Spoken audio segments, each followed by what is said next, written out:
তো আশা করি তোমাদের মোটামুটি সবারই বিজ্ঞানের বিভিন্ন কোয়েশ্চেনগুলো কমপ্লিট হয়ে গেছে, কারণ সামনেই পরীক্ষা। তো এই ভিডিওতে কিছু ইম্পর্টেন্ট 2 নম্বরের কোয়েশ্চেন আছে। 1 নম্বরের কোয়েশ্চেনের কথা কিছু পরে বলছি।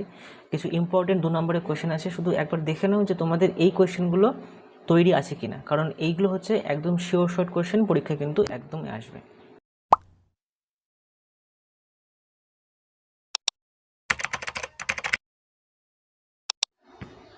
না, তো ফার্স্ট চলে আসি হচ্ছে তোমার তাপের যে চ্যাপ্টারটা সেটা। তো এখান থেকে কতগুলো কোয়েশ্চেন দেখে নাও। ফার্স্ট কোয়েশ্চেন হচ্ছে থার্মোমিটারের এখানে সুবিদিতা কাকে বলে, ঠিক আছে। নেক্সট কোয়েশ্চেন হচ্ছে থার্মোমিটারের নিম্ন স্থিরাঙ্ক ও ঊর্ধ্ব স্থিরাঙ্ক বলতে কী বোঝো, ঠিক আছে। নেক্সট হচ্ছে লিন তাপ কাকে বলে, যেটা তোমরা মোটামুটিভাবে পেজ নাম্বার 12 এবং 13তে কিন্তু পেয়ে যাবে। নেক্সট হচ্ছে যে বিভিন্ন টাইপের কোশ্চেন হয় লিন তাপের থেকে, যে বিভিন্ন টাইপের কোশ্চেন হয় যে মাটির কলসির জল তুলনামূলকভাবে ঠান্ডা থাকে কেন, ঠিক আছে। নেক্সট হচ্ছে গরমকালে হাতিরা গায়ে কাদা ছেটায় কেন। এই টাইপের কোশ্চেনগুলো কিন্তু তোমাদের যে এই লিন তাপ সম্পর্কিত যেগুলো কোশ্চেন হবে, সেই লিন তাপের সম্পর্কিত কিন্তু কোশ্চেন কিন্তু এইগুলো, ঠিক আছে। নেক্সট হচ্ছে গরমকালে কুকুররা জিভ বার করে হাঁপায় কেন। নেক্সট হচ্ছে মেঝে জল দিয়ে মুছে হাওয়া দিলে তাড়াতাড়ি শুকিয়ে যায় কেন, ঠিক আছে। নেক্সট হচ্ছে স্নান করে উঠে পাখা চালিয়ে তার নিচে দাঁড়ালে ঠান্ডা বোধ হয় কেন।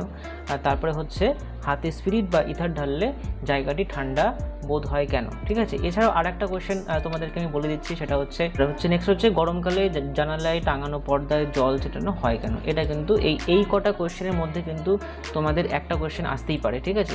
এবং সবগুলো হচ্ছে 2 নম্বরের কোয়েশ্চেন। 1 নম্বরের কোয়েশ্চেন একটু আমি পরে বলছি, শুধু একবার দেখে নাও যেগুলো কী কী আছে। 5 নম্বর হচ্ছে এখানে 5 দাগে আছে হচ্ছে যে তোমার চারিদিকে যে জীবজগতের উদ্ভিদের উপর তাপের প্রভাবগুলি আলোচনা করো।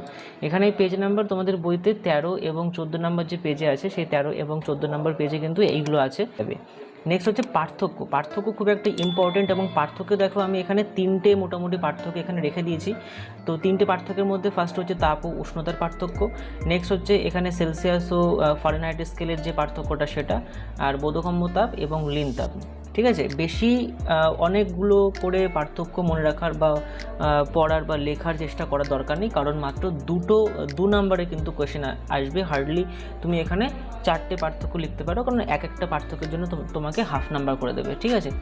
তো কি বললাম, তাপ ও উষ্ণতা, সেলসিয়াস স্কেল ও ফারেনহাইট স্কেল, এবং হচ্ছে তোমাদের বোধগম্য তাপ এবং লিন তাপ, ঠিক আছে। আচ্ছা, নেক্সট হচ্ছে এখানে কতগুলো সংজ্ঞা সংক্ষিপ্ত আকারে পড়বে, যেটা হচ্ছে তোমরা যেটা পড়বে সেটা হচ্ছে গলন, ঠিক আছে। একটা হচ্ছে গলন, নেক্সট হচ্ছে কঠিনীভবন, নেক্সট হচ্ছে বাষ্পীভবন, নেক্সট হচ্ছে ঘনীভবন। এই যে 4টে সংজ্ঞা আছে, এই 4টে সংজ্ঞা কিন্তু তুমি একবার কিন্তু দেখে নিও, নইলে কিন্তু একটু সমস্যা হতে পারে, কারণ সংজ্ঞা এখানে 2 নম্বরের বা 1 নম্বরের দুটো এখানে দিতেই পারে।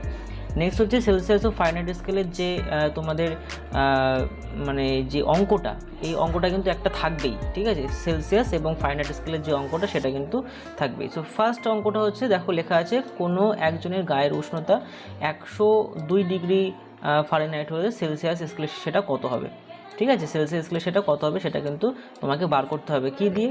আশা করি তোমাদের যে সমীকরণটা সেটা মনে আছে সেলসিয়াস ও ফারেনহাইট স্কেলে, সেটা হচ্ছে C/5 = F-32/9, ঠিক আছে। তো এটা কিন্তু তোমাদেরকে মনে রাখতে হবে। নেক্সট হচ্ছে মানবদেহের স্বাভাবিক তাপমাত্রায়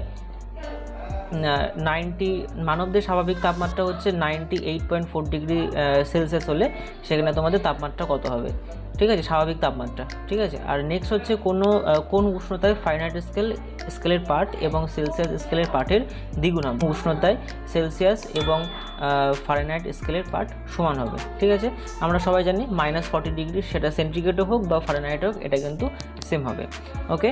নেক্সট হচ্ছে তোমাদের আলো যে চ্যাপ্টারটা আছে, সেই আলো চ্যাপ্টারে হচ্ছে ফার্স্ট কোয়েশ্চেন হচ্ছে আলোক রশ্মিকে কয় ভাগে ভাগ করা যায়, কী কী, ঠিক আছে। নেক্সট হচ্ছে ছায়া কাকে বলে এবং প্রচ্ছায়া এবং উপচ্ছায়ার মধ্যে কতটা পার্থক্য, মানে প্রচ্ছায়া বা উপচ্ছায়া জিনিসটা কি সেটা একবার আসতে পারে, সংজ্ঞাটা একবার দেখে নিলেই হবে। আচ্ছা, নেক্সট হচ্ছে 3 দাগ, সূচিচিত্র ক্যামেরার মূলনীতিটি ব্যাখ্যা করো। সূচিচিত্র ক্যামেরার মূলনীতি মানে হচ্ছে খুবই ছোট করে, একদম 2 থেকে 3 লাইন, ঠিক আছে। বইতে দেখবে লেখা আছে সূচিচিত্র ক্যামেরার মূলনীতিটি ব্যাখ্যা করো। 4 নম্বর কোয়েশ্চেন হচ্ছে ক্যামেরায় বস্তুর প্রতিকৃতি উল্টো থাকে কেন বা উল্টো দেখায় কেন। এটা কিন্তু একটা বোধমূলক কোয়েশ্চেনের মধ্যে থেকে বেরিয়ে এসে একটু অন্য টাইপের কোয়েশ্চেন কিন্তু আসতে পারে। নাম্বার থাকবে মাত্র 2 নাম্বার, ঠিক আছে। আচ্ছা, চিত্র অঙ্কন করো, আপতিত রশ্মি, প্রতিফলিত রশ্মি, এখানে রস্য হয়ে গেছে, প্রতিফলিত রশ্মি, আপতন কোণ, প্রতিফলন কোণ, অভিলম্ব এবং প্রতিফলক তল চিহ্নিত করো, ঠিক আছে। এবং এখান থেকে তোমাকে একটা ছবির মধ্যেই কিন্তু সবগুলো ছবিগুলো এঁকে সবগুলো কিন্তু চিহ্নিত করতে হবে, ঠিক আছে। এটা তোমাদের বইতেই কিন্তু পেয়ে যাবে, একটু ভালো করে খুঁজবে, ডান দিকের সাইডে ছবিটা পেয়ে যাবে। নেক্সট হচ্ছে প্রতিফলনের সূত্র কিন্তু দুটো আছে, তো প্রতিফলনের সূত্র এই দুটোই লিখবে, ঠিক আছে। এটা কিন্তু আসতে পারে 2 নাম্বারের।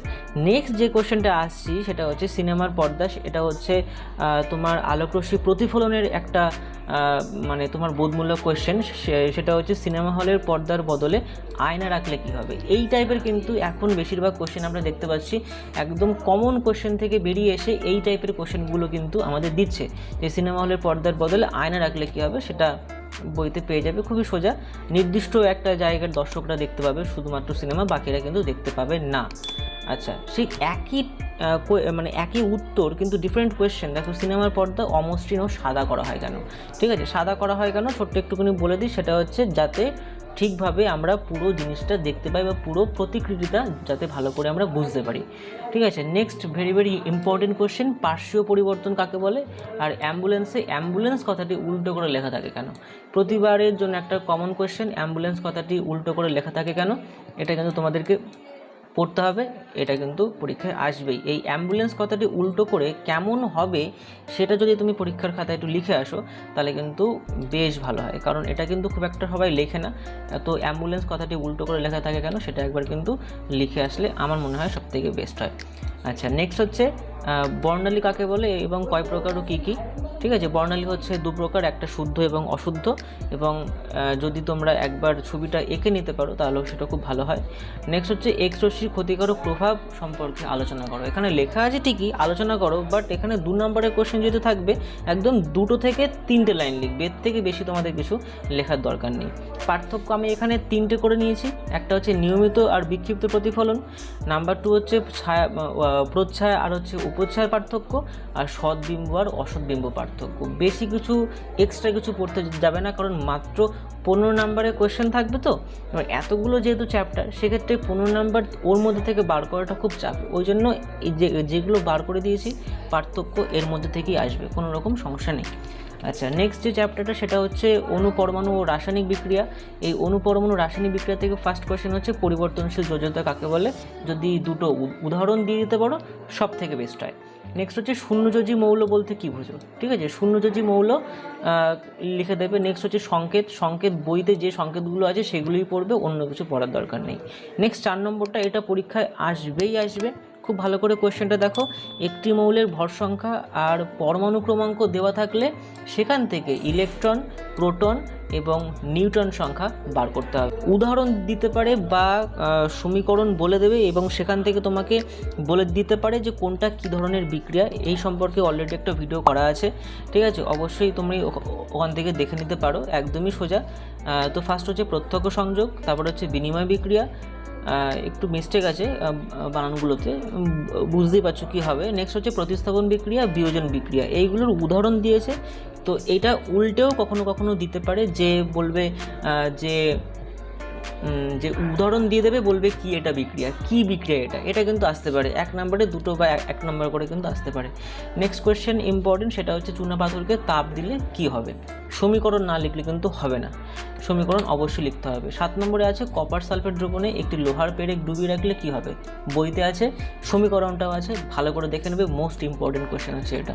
নেক্সট হচ্ছে কিউপিক ক্লোরাইড দ্রবণে জিঙ্ক বা দস্তা যোগ করলে কী হবে, সমীকরণ লেখো, অবশ্যই একদমই সোজা কোয়েশ্চেন, বইতে এটা পেয়ে যাবে। নেক্সট হচ্ছে 9 থেকে হচ্ছে ফেরাস সালফেটের দ্রবণে বেরিয়াম ক্লোরাইড যোগ করলে কী হবে, এটাও সোজা। এগুলো এই যে 4 থেকে 5টা কোয়েশ্চেন দেখতে পাচ্ছ একদমই সোজা, তোমাদের বইতে কিন্তু এটা আছে, দেখে নেবে। আর সমতা বিধান যেগুলো আছে সেগুলো বইতে করা আছে, মানে বইতে যেগুলোই আছে আর কি, সেগুলো তোমরা দেখে নেবে। সমতা বিধানের ভিডিও অলরেডি করা আছে, খুব ছোট একটা ভিডিও, একটা দেখে নিলে বাদবাকি সব সমতা বিধানগুলো তোমরা নিজে থেকেই পারবে, ঠিক আছে। আচ্ছা, আর পার্থক্য আমি এখানে 3টে এখানে মার্ক করে রেখেছি, একটা হচ্ছে চিহ্ন আর সংকেত, একটা হচ্ছে ইলেকট্রন, প্রোটন আর হচ্ছে নিউট্রন, এই 3টে পার্থক্য দিতে পারে, আর হচ্ছে ক্যাটায়ন আর অ্যানায়ন। আমার মনে হচ্ছে না যে এর থেকে বাইরে কিছু আসতে পারে। মানুষের খাদ্য চ্যাপ্টার থেকে দেখো, এখান থেকে আমি কেন কোয়েশ্চেনগুলো আলাদা করিনি সেটা একবার বলে দিই। কারণ মানুষের খাদ্য চ্যাপ্টার থেকে যে কোয়েশ্চেনগুলো আসে সেগুলো হচ্ছে সম্পূর্ণই তোমাদের বোধমূলক কোয়েশ্চেন। তো কোন জায়গা থেকে পড়লে তোমরা একদম সরাসরি শিওর শর্ট কোয়েশ্চেনগুলো পাবে এবং পরীক্ষায় আনসার করে দিয়ে আসতে পারবে এবং সেটা একদম সঠিকভাবে, সেটা একবার দেখে নাও। তো এখানে ফার্স্টে প্রথম দিক থেকে এগুলো কিছুই করতে হবে না, এই হচ্ছে যে তোমার ছকটা আছে, এই ছকটা কিন্তু ভালো করে করতে হবে। এর থেকে কিন্তু তোমার কোয়েশ্চেন কিন্তু আসবেই, এই ছক থেকে কিন্তু তোমরা 1 নাম্বার বা 2 নাম্বার যাই কিছু তোমরা কিন্তু পেতে পারো। ঠিক আছে, খাদ্যগুলো প্রধান উপাদান এটা কত প্রকার, এটা হচ্ছে 8 প্রকারের এবং কি কি এটা কিন্তু শর্ট কোয়েশ্চেনে আসতে পারে। তো এখান থেকে খাদ্য উৎস এবং প্রধান খাদ্য উপাদান একবার একটুখানি দেখে নেবে, নইলে কিন্তু শর্ট কোয়েশ্চেন এখান থেকে দিতে পারে। নেক্সট হচ্ছে আমরা এখান থেকে চলে আসি এই যে শর্করা ও দেহের সমস্যা যেটা আছে, যে সুস্থ স্বাভাবিক মানুষের দেহকোষ গ্লুকোজ থেকে তৈরি, এই যে বক্স করা যে জায়গাটা, এটা একবার পড়ে নিও। ঠিক আছে, নেক্সট হচ্ছে এখান থেকে শিওর শর্ট কোশ্চেন আসবে যে প্রোটিন এখানে 1 2 3 4 5 6 7 এখানে 5-6 প্রকারের এখানে বিভিন্ন প্রোটিনের নাম লেখা আছে এবং কোথায় এই প্রোটিনগুলো আছে সেটা কিন্তু ভালো করে পড়তে হবে। নখ আর চুলে হচ্ছে কেরাটিন, পেশিতে অ্যাক্টিন মায়োসিন, লোহিত রক্তকণিকায় হিমোগ্লোবিন, আর রক্তের প্লাজমা হচ্ছে গ্লোবিউলিন, আর হচ্ছে ফাইব্রিনোজেন, বানানটা কিন্তু খেয়াল রাখবে, ফাইব্রিনোজেন। ঠিক আছে, আর অস্থি টেন্ডন লিগামেন্টে হচ্ছে কোলাজেন। আচ্ছা, নেক্সট পেজে আমরা চলে আসছি। নেক্সট পেজে এখান থেকে আর কিছু দরকার নেই। নেক্সট হচ্ছে এটা লিপিড, মানে বিভিন্ন জায়গা থেকে আমি এখানে টার্গেট করছি যে বিভিন্ন জায়গা থেকে এগুলো তুমি পড়বে, যেখান থেকে তুমি মেন কোশ্চেনগুলো পাবে। লিপিড হচ্ছে মানব দেহের কোথায় কোথায় থাকে, ঘাড়ে, গলায়, হাতের উপরে, বুকে, পেটে, উরুতে আসতে পারে। ভিটামিন এখানে 2 প্রকারের, একটা হচ্ছে তেলে দ্রবণীয় ভিটামিন আর একটা হচ্ছে জলে দ্রবণীয় ভিটামিন। এটা তেলে দ্রবণীয় ভিটামিনটাকে 4 ভাগে ভাগ করা হয়েছে, অ্যাডেক, ADE-কে একসঙ্গে বলতে পারো। আর জলে দ্রবণীয় ভিটামিন হচ্ছে বি কমপ্লেক্স CRP, পি এখানে নেই, পিও কিন্তু হবে। আর নেক্সট হচ্ছে এই ভিটামিনের নাম এবং কাজ, মোস্ট ইম্পর্টেন্ট, এটা তো পরীক্ষা আসবেই আসবে। জলে দ্রবণীয় বা জলদ্রাব্য ভিটামিন এবং খাদ্যের উৎস এখান থেকে একবার দেখে নিও যে ভিটামিন সি কোন কোন ফলে থাকে। স্বাভাবিকভাবে হচ্ছে টক জাতীয় ফলে কিন্তু ভিটামিন সি থাকে, দেখতে পাচ্ছ। আর ভিটামিন বি কমপ্লেক্স হচ্ছে এখানে দানাশস্য বা বাঁধাকপি, মূলো শাক ইত্যাদি এগুলো থাকে। এখান থেকে কোশ্চেন আসবে, আমি বললাম যে এক্স্যাক্টলি কোনো কোশ্চেন এভাবে আসবে না, এখানে শর্ট কোশ্চেন কিন্তু ভরা ভরা থাকে এবং এখান থেকে যে সমস্ত বোধমূলক কোশ্চেন সেগুলো কিন্তু বেশি দেয়। যেরকম লেখা আছে এখানে যে ঠোঁট ফেটে যাওয়া কোন ভিটামিনের অভাবে হয়, সেটা হচ্ছে বি কমপ্লেক্স। এটা হয়তো এইভাবে না দিয়ে বললো হয়তো যে বিভিন্ন কারণে বা একটা ব্যক্তির নাম দিয়ে দিল, বললো এর ঠোঁটটা হুট করে দেখা যাচ্ছে ফেটে যাচ্ছে, তাহলে তার কোন ভিটামিনের অভাব। ঠিক এইভাবে কিন্তু কোশ্চেনগুলো আসতে পারে। তো এটা মার্ক করে রাখো, এটা কিন্তু পরীক্ষা আসবে। তবে এইখানে এই ছকটা, মানে যতগুলো ছক আছে প্রত্যেকটা দেখো ভীষণই ইম্পর্টেন্ট। দেহে জলের পরিমাণ নির্দিষ্ট রাখে সোডিয়াম, ক্যালসিয়াম হচ্ছে পেশি সংকোচন বা স্বাভাবিক রাখে, আর ক্যালসিয়াম কী করে সেটা তুমি দেখতে পাচ্ছ। আয়রন হচ্ছে অক্সিজেন পরিবহন করে, সেটাও লেখা রয়েছে। এরকম পরপর পড়বে, যতটা সম্ভব একটু মনে রাখার চেষ্টা করবে, কারণ 1 নম্বর 2 নম্বরের জন্য কিন্তু আমাদের অনেকটা ঘেটে ঘুটে তাই এগুলো পড়তে হয়। আচ্ছা, এখানে হচ্ছে পানীয় বা খাদ্যের উৎসের নাম, এই খনিজ মৌলগুলো থাকে হচ্ছে, ঠিক আছে। ক্যালসিয়াম, ফসফরাস কোথায় কোথায় থাকে, এখানে থাকে, এই যে লেখা আছে, ঠিক আছে। আচ্ছা, নেক্সট তোমরা দেখতে পাচ্ছ এখানে রোগ এবং রোগ সম্পর্কিত খনিজ মৌল, উচ্চ রক্তচাপ যার জন্য সোডিয়াম, অ্যানিমিয়া বা রক্তাল্পতা আয়রনের অভাবে হয়, ঠিক আছে। এইগুলো কিন্তু মুখস্থ করতে হবে, এখান থেকে কোয়েশ্চেন আসবে। গয়টার হচ্ছে অ্যানিমিয়া, টেরা চোখ, অন্ধত্ব, ম্যারাসমাস যেগুলো হয়েছে এখানে, এইগুলো কিন্তু এই যে আয়োডিনের অভাবে গয়টার, আয়রনের অভাবে অ্যানিমিয়া বা রক্তাল্পতা, আয়োডিনের অভাবে টেরা চোখ। ভিটামিন এ হচ্ছে অন্ধত্ব, প্রোটিন আর শক্তির অভাবে কিন্তু ম্যারাসমাস। আর এই ছকটা কিন্তু মোস্ট ইম্পর্ট্যান্ট, একটুখানি একবার দেখে যাও, ঠিক আছে। নেক্সট আমি চলে আসছি, এখান থেকে কোয়েশ্চেন একদম 2টো কোয়েশ্চেন শিওর আসবে। একটা হচ্ছে ম্যারাসমাস কিসের অভাবে হয়, আর কোয়াশিওরকর কিসের অভাবে হয়, বানানটা কিন্তু ভালো করে দেখে নিও, কোয়াশিওরকর, ঠিক আছে। আচ্ছা, নেক্সট চলে আসছি, এখান থেকে হয়ে গেছে ভিটামিন ডি রিকেট, এটা এই জায়গাটা একবার দেখে নেবে আর এই জায়গাটা একবার দেখে নেবে, আর কিছু এখান থেকে দরকার নেই। নেক্সট এখান থেকে চলে আসছি নিচে, এখানে দেখো এই যে বিএমআই, ঠিক আছে, বিএমআইয়ের স্বাভাবিক ওজন, বেশি ওজন আর হচ্ছে স্থূলত্ব, বিএমআই কত হলে হয়। 18.5 থেকে 25 হচ্ছে স্বাভাবিক ওজন, 25 থেকে 30 হচ্ছে তোমার বেশি ওজন এবং 30 থেকে 40 যদি হয় সেটা হচ্ছে স্থূলত্ব। এই জায়গাটা কিন্তু করতে হবে। আর যে সূত্রটা সেটা হচ্ছে ওজন বাই উচ্চতা স্কোয়ার। এইটা কিন্তু অনেকে ভুল করো সবাই, উচ্চতা বাই ওজন স্কোয়ার। এটা কিন্তু একদম করলে হবে না, ঠিক আছে? এটা কিন্তু একদম আমি মার্ক করে রাখছি, এটা কিন্তু পুরো একদম ঠিক করে করতে হবে, ওজন বাই উচ্চতা স্কোয়ার, ঠিক আছে? নেক্সট আমরা চলে আসছি নিচে। আচ্ছা, নিচেই আছে সেটা হচ্ছে প্রাকৃতিক খাদ্য, প্রকৃতি থেকে সরাসরি পাওয়া যায়, প্রক্রিয়াজাত খাদ্য আর সংশ্লেষিত খাদ্য। এই জায়গাটা কিন্তু পড়তেই হবে, কিছু করার নেই, ওর থেকে কিন্তু পরীক্ষা আসবে। আর এই যে ছক মহাশয়, এইটা কিন্তু বাদ দিলে চলবে না, যে কোথায় কোন কোন খাদ্যতে কী কী মিশে থাকে, ঠিক আছে? হলুদ মিষ্টি সস্তা বিরিয়ানির নাম শুনলে সবাই পাগল হয়ে যায়, ঠিক আছে? কিন্তু তা হলেও কিছু করার নেই, আমাদের এই যে মেটালিয়ান ইয়েলো কিন্তু এতে মিশে থাকে, ঠিক আছে? আমাদের কিচ্ছু করার নেই, এইগুলো খেলে কিন্তু শরীর খারাপ হবেই। চকলেট, পেস্ট্রি, কোল্ড ড্রিঙ্কস ভীষণ সবাই ভালো খায়, কিচ্ছু করার নেই, বাদামি রং হিসাবে ক্যারামেল কিন্তু এখানে মেশানো থাকে। পটেটো চিপস, ভুট্টার খই, এসব পেলে তো আর মানে কারো কিছু লাগবেই না খাওয়া, কিন্তু তার মধ্যে ট্রান্সফ্যাট থাকবে। মোমো চাউমিনে থাকে হচ্ছে আজিনোমোটো, যেটা কিন্তু আজিনোমোটো মানে হচ্ছে এমন একটা রাসায়নিক যেটাতে ক্যান্সার সৃষ্টি করতে পারে, তো খুব সাবধান। আইসক্রিম আর চা কফিতে কী মেশানো থাকে আর কিছু বললাম না, কারণ আইসক্রিম আমিও খুব ভালো খাই, যাই হোক। আচ্ছা, নেক্সট হচ্ছে এখানে চলে আসছি নিচের দিকে। আচ্ছা, জীবনে জলের ভূমিকা কী, ঠিক আছে? এটা তোমরা সবাই জানো, এর থেকে আমি কিছু বললাম না, কিন্তু এর পরে যে ছকটা আসবে এটা কিন্তু বেশি ইম্পর্টেন্ট। এই জায়গাটা কত পার্সেন্ট জলে ঢাকা থাকে, কত পার্সেন্ট সমুদ্রের জল, আর তার মধ্যে মিষ্টি জল কত পার্সেন্ট আসতেই পারে, বাকিটাই আমি আর গেলাম না। আচ্ছা, নেক্সটের দিকে আসি। নেক্সট হচ্ছে তোমাকে বলে দেবে যে একটা হাঁড়ি দিয়ে দেবে, উনুন দিয়ে দেবে, কাপড় দেবে, সেখান থেকে একটা দূষিত জল তুমি কীভাবে পরিশ্রুত করবে সেটা কিন্তু এখানে লেখা আছে। ফিল্টার যন্ত্রের সাহায্যে কী করতে হয় সেটা তুমি মানে ভালো করেই জানো। আর হাঁড়ি থাকবে, একটা হ্যালোজেন ট্যাবলেট থাকবে, সেটাকে তুমি কী করে একটা দূষিত জলকে কীভাবে পরিষ্কার করবে, বা জীবাণুযুক্ত জলকে কীভাবে জীবাণুমুক্ত করবে, এটা কিন্তু আসতে পারে, ঠিক আছে? নেক্সট এখান থেকে শর্ট কোয়েশ্চেনে ভীষণ ইম্পর্টেন্ট, মানে গুলিয়ে যাবে এতগুলো যে কোয়েশ্চেন থাকবে, যে কত পার্সেন্ট কিসে জল থাকবে, মাথার মধ্যে একদম মাথার বাইরে চলে যাবে।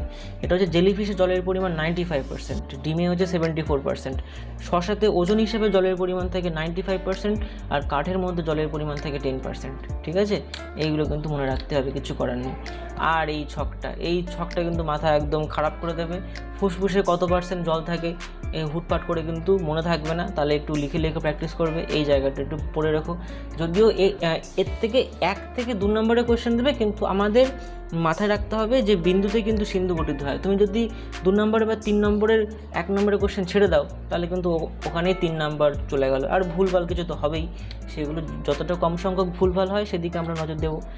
আর এই যে আমাদের ঘামের মাধ্যমে, মূত্রের মাধ্যমে, শ্বাসের মাধ্যমে, মলের মাধ্যমে, আর চোখে জলের মাধ্যমে, এই চোখের জলের মাধ্যমে যেটা মানে চোখের জলের মাধ্যমে কত মিলিলিটার জল বেরিয়ে যায়, 50 মিলিলিটার। কিন্তু পরীক্ষা যদি খারাপ হয় না, এই 50 মিলিলিটার থেকে কিন্তু আরও বেশি জল বেরিয়ে যাবে, খুব সাবধান। তো তার জন্য কিন্তু এটা মুখস্থ করতে হবে, ঠিক আছে? আচ্ছা, নেক্সট হচ্ছে এখান থেকে আর কিছু বললাম না, জলের ধর্ম এবং জীবদেহে জলের ভূমিকা, এই যে ছকটা আছে, এই ছকটা একবার একটু দেখে নিও। মানুষের খাদ্য চ্যাপ্টারটা প্রচণ্ড বড়, তো কভার করতেও একটু টাইম লাগে। এই যে পরিবেশে সজীব উপাদানের গঠনগত বৈচিত্র্য, কার্যগত প্রক্রিয়া, এটা কোনো না কোনো স্কুলে আছে, ঠিক আছে? এটা জন্য আমি বলবো একদম কতগুলো জিনিস দেখো। ফার্স্ট হচ্ছে এখানে যে মূলের ছবিটা আছে, এই মূলের ছবিটা কিন্তু তোমাদেরকে আঁকতে হবে, ঠিক আছে? আর তারপরে এই যে ছকটা আছে না, ছক না মানে এই যে এইখান থেকে পুরো এই পর্যন্ত, ঠিক আছে? এইখান থেকে 1 সেকেন্ড আমি দেখিয়ে দিচ্ছি, এই যে এখান থেকে এই পর্যন্ত যে ছকটা আছে, এই ছকটা কিন্তু একটু পড়ে নেবে। যেরকম এখানে আছে তোমার মূলত্র অঞ্চল, মানে মূলত্র, তারপরে হচ্ছে মূলত্র অঞ্চল, তারপরে বর্ধনশীল অঞ্চল, মূলরম অঞ্চল, স্থায়ী অঞ্চল, এগুলো একবার একটুখানি দেখে নিও, কারণ ব্রড কোয়েশ্চেন এখান থেকে কিছু আসবে না, ঠিক আছে? ওই 1 নম্বরের কোয়েশ্চেন একটু ঘুরিয়ে ফিরিয়ে আসতে পারে, ঠিক আছে? এখান থেকে টুকরো কথাটা একটু ভালো করে পড়বে, ঠিক আছে? কোনটা অ্যাক্সিল, কোনটা শুট, কোনটা হচ্ছে ইন্টারনোড, কোনটা নোড, এইগুলো। আচ্ছা, নেক্সট চলে আসি এখানে যে 3 রকমের এখানে গাছ থাকে, এক দেখো, একটা হচ্ছে বৃক্ষ, যেটা আম, মানে বৃক্ষ, গুল্ম আর বিরুৎ 3 ধরনের গাছ থাকবে। গাছের প্রকৃতি যদি আমি নিয়ে কথা বলি, তাহলে এখানে হচ্ছে বৃক্ষ হচ্ছে আমের ক্ষেত্রে পড়বে, গুল্ম হচ্ছে জবা, এবং বিরুৎ হচ্ছে ধানের ক্ষেত্রে পড়বে। রূপান্তরিত কাণ্ড বা মডিফাইড ফ্রুট যেগুলো কোনগুলো, এখান থেকে একবার দেখে নেবে এই জিনিসটা। এই যে কিছু কিছু গাছের কাণ্ড, এখান থেকে একবার দেখে নেবে। যদি সবগুলো বলতে চাই তাহলে ভিডিও প্রচুর বড় হয়ে যাবে, তোমরা আর দেখবে না, তখনও মানে খুব সমস্যা হয়ে যাবে। আচ্ছা, নেক্সট হচ্ছে এইখানটা একবার দেখে নাও, যে বেলের শাখা কণ্টক, এখানে কি কি লেখা আছে সেই হিসাবে, কচুরিপানার কোনটা, এটা কোনটা। এখানে তোমাদের 2 ধরনের শিরাবিন্যাস তোমরা দেখতে পাচ্ছ। সমান্তরাল শিরাবিন্যাস হচ্ছে এটা, আর জালিকাকার শিরাবিন্যাস হচ্ছে এটা। নেক্সট এখান থেকে একক পত্র, যৌগিক পত্র একবার দেখবে, এক্সট্রা কিছু দেখার দরকার নেই। এখান থেকে চলে আসো এই ফুলের যে অংশটা, এইখান থেকে এই ছবিটা একবার ভালো করে দেখো। এটা হচ্ছে সম্পূর্ণ ফুল। সম্পূর্ণ ফুলের 4টি অংশ: বৃত্তি, দলমণ্ডল, পুংকেশর চক্র, গর্ভকেশর চক্র। ঠিক আছে। আবার এই যে পুংকেশর চক্রকে 2 ভাগে ভাগ করা যায়, একটা হচ্ছে পুংদণ্ড আর একটা হচ্ছে পরাগধানী। আর এই গর্ভকেশর চক্রকে একটা হচ্ছে গর্ভমুণ্ড, আর একটা হচ্ছে গর্ভদণ্ড, আর একটা হচ্ছে গর্ভাশয়। ঠিক আছে। এই যে যেগুলো আছে, এইগুলো তুমি যদি একবার ছবি থেকে ভালো করে দেখে নাও, তাহলে কিন্তু আমার মনে হয় না আর কোনো সমস্যা হবে। ঠিক আছে। তবুও এই যে জায়গাটা আছে 4 নম্বরে, যে আমি এখানে বক্স করে দিচ্ছি, এখান থেকে যে জিনিসটা আছে, যে জায়গাটা আছে, এটা একবার কিন্তু ভালো করে একবার দেখে নাও। ঠিক আছে। আচ্ছা, নেক্সট চলে আসি নিচের দিকে। বিভিন্ন ফুল এখানে তোমরা দেখতে পাচ্ছ। নেক্সট চলে আসি এই যে ফলটা, এই যে ফলতক, বহির্ত্বক আর মধ্যত্বক যে ব্যাপারটা, যে পেডিক্রাফ বা ফলতক আর বীজ যে বিভিন্ন ভাগ করা আছে, এই জায়গাটা একবার পড়ে নেবে। মোস্ট ইম্পর্টেন্ট কোয়েশ্চেন, 1 মার্কের আসতে পারে, 2 নম্বরের আসতে পারে সেলফ পলিনেশন আর হচ্ছে ক্রস পলিনেশন, যাকে বলে স্বপরাগযোগ এবং ইতর পরাগযোগ। একদম সোজা, বইতে যা আছে ঠিক তাই পড়ো। যদি পার্থক্য দেয়, পার্থক্য লিখে দেবে, সংজ্ঞা সহ একটা উদাহরণ দিয়ে দেবে, কোন ফুলে দেখা যায় সেটা দেখিয়ে দেবে। আচ্ছা, অভিশ্রবণ ব্যাপারটা, এই অসমোসিস ব্যাপারটা কিন্তু খুব জরুরি। তো এখানে দেখো, এখানে লেখা আছে অভিশ্রবণ বা অসমোসিস কাকে বলে, সেটা একবার দেখবে, এখান থেকে পড়বে। তো অর্ধবেদ্য পর্দা 3টে যদি উদাহরণ বলে তুমি বলবে, একটা হচ্ছে পার্চমেন্ট পেপার। ঠিক আছে। তারপর হচ্ছে ডিমের সাদা অংশের যে পাতলা উপরের অংশটা, আর মাছের পটকা। ঠিক আছে। এই 3টে জিনিসটা ভালো করে পড়বে। আর এটা হচ্ছে তোমার অভিশ্রবণ, এই জিনিসটা পড়বে। দেখো এখানে লেখা আছে, এখানে আইসোটনিক কোনটা, হাইপারটনিক। যাদের এই চ্যাপ্টারটা আছে, একটুখানি এই জায়গাটা কিন্তু ভালো করে পড়ো, কারণ কোয়েশ্চেন এখান থেকে কিন্তু একটা আসার চান্স আছে। তো নেক্সট হচ্ছে চলে আসি জীব জগতে অভিশ্রবণের গুরুত্ব, ঢালাও রিডিং পড়বে, আসলে কিচ্ছু করতে হবে না।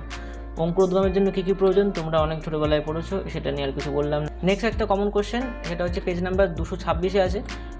সেটা হচ্ছে সমুদ্রের মাছকে যদি পুকুরে জলে ছেড়ে দেওয়া হয় তাহলে কী হবে, আর পুকুরের মাছকে যদি সমুদ্রের জলে ছেড়ে দেওয়া হয় তাহলে কী হবে। সেটা কিন্তু এখানে কিন্তু ব্যাপারটা লেগে, মিষ্টি জলের মাছ আর হচ্ছে এখানে নোনা জলের মাছ।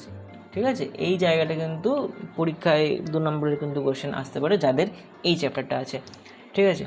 তো এটা নতুন চ্যাপ্টার শুরু হয়ে আছে। তো এবার আমি বলি যে শর্ট কোয়েশ্চেন কী কী আসবে। শর্ট কোয়েশ্চেন হচ্ছে, দেখো এত বড় চ্যাপ্টার, তার মধ্যে শর্ট কোয়েশ্চেন হাত টানাটা কিন্তু প্রচণ্ড পরিমাণে মানে বোকামির কাজ। কত শর্ট কোয়েশ্চেন পড়বে, তার জন্য পড়তে হবে যে টেক্সট বুকের যেগুলো আছে সেই টেক্সট বুক আর কি একদম খুঁটিয়ে যদি তুমি ভালো করে পড়ো, তাহলে আমার মনে হয় শর্ট কোয়েশ্চেনে আর কোনো সমস্যা হবে না। শর্ট কোয়েশ্চেন থাকবে, কিছু সত্য মিথ্যা থাকবে, যদি ভালো করে আমাদের টেক্সট বুকটা পড়া থাকে তাহলে কিন্তু আর কোনো সমস্যা হবে না। ঠিক আছে। তো আজকের ভিডিও এই পর্যন্তই। যদি ভিডিওটি ভালো লেগে থাকে অবশ্যই একবার চ্যানেলটা ঘুরে আসতে পারো। তোমরা প্লে লিস্টে যাবে, এখান থেকে বিভিন্ন ক্লাস এখানে তোমরা সিলেক্ট করবে, সেখান থেকে তোমরা বিভিন্ন ভিডিওগুলো কিন্তু দেখে নিতে পারবে। তো ভাই, দেখা হচ্ছে পরের ভিডিওতে।